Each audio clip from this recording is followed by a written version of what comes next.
జిల్లా కలెక్టర్ హరేంద్ర ప్రసాద్ అతి మంచితనం వల్ల విశాఖ జిల్లా ప్రతిష్ట సముద్రంలో కలిసిపోతోంది. వైసీపీ ప్రభుత్వం హయాంలో విశాఖ టూరిజాన్ని అవినీతిమయం చేసిన అధికారులే కూటమి ప్రభుత్వంలో అవార్డులు అందుకోవడం ఇందుకు నిదర్శనం. బండెడు అవినీతి ఆరోపణలు ఎదుర్కొంటున్న వ్యక్తిని అవార్డు తీసుకోవడానికి కలెక్టర్ హరేంద్ర ప్రసాద్ పంపడం ఇప్పుడు పెద్ద వార్త అయి కూర్చుంది. వైసీపీ ప్రభుత్వంలో హల్చల్ చేసిన అధికారులనే కలెక్టర్ నెత్తిన పెట్టుకున్నారంటూ విమర్శలు గుప్పుమంటున్నాయి. అవినీతి పరునిగా ముద్రపడి ప్రభుత్వ విచారణ ఎదుర్కొంటున్న టూరిజం రీజనల్ డైరెక్టర్ శ్రీనివాస్ పాణి స్వయంగా టూరిజం మంత్రి చేతుల మీదుగా అవార్డు అందుకోవడం ఇప్పుడు చర్చనీయాంశమైంది. విశాఖలోని బ్లూ ఫ్లాగ్ బీచ్ ప్రమాణాలను పర్యవేక్షించడంలో విఫలమైన శ్రీనివాస్ పాణి టూరిజం శాఖ విచారణను ఎదుర్కొంటున్నారు. అలాగే సర్వీస్ ప్రొవైడర్ ఏర్పాటు చేసిన సిబ్బంది విషయంలో అనేక అవకతవకలు జరిగాయి. ప్రభుత్వం ఇచ్చే సొమ్ముకు సిబ్బందికి చెల్లించే చెల్లింపులకు ఎక్కడా పొంతనలేదు.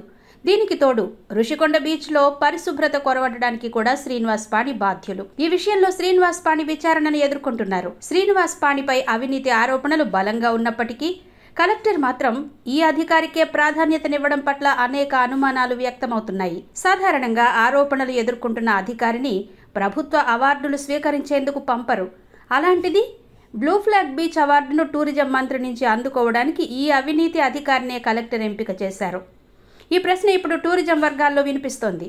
నెల రోజుల క్రితం బ్లూ ఫ్లాగ్ బీచ్ను తనిఖీ చేసేందుకు కలెక్టర్ వెళ్లినప్పుడు కూడా ఈ అవినీతి ఆరోపణలు ఎదుర్కొంటున్న శ్రీనివాస్ పాణినే వెంట తీసుకెళ్లడంపై అప్పట్లో విమర్శలొచ్చాయి. మళ్లీ ఇప్పుడు అదే అధికారిని అవార్డు తీసుకోవడానికి పంపడం దీనికి తోడైంది. ఇప్పటికైనా ఆ అధికారిపై చర్య తీసుకుంటారా లేదా మరో అవార్డును స్వీకరించడానికి పంపిస్తారా అని టూరిజం శాఖలో గుసగుసలు వినిపిస్తున్నాయి.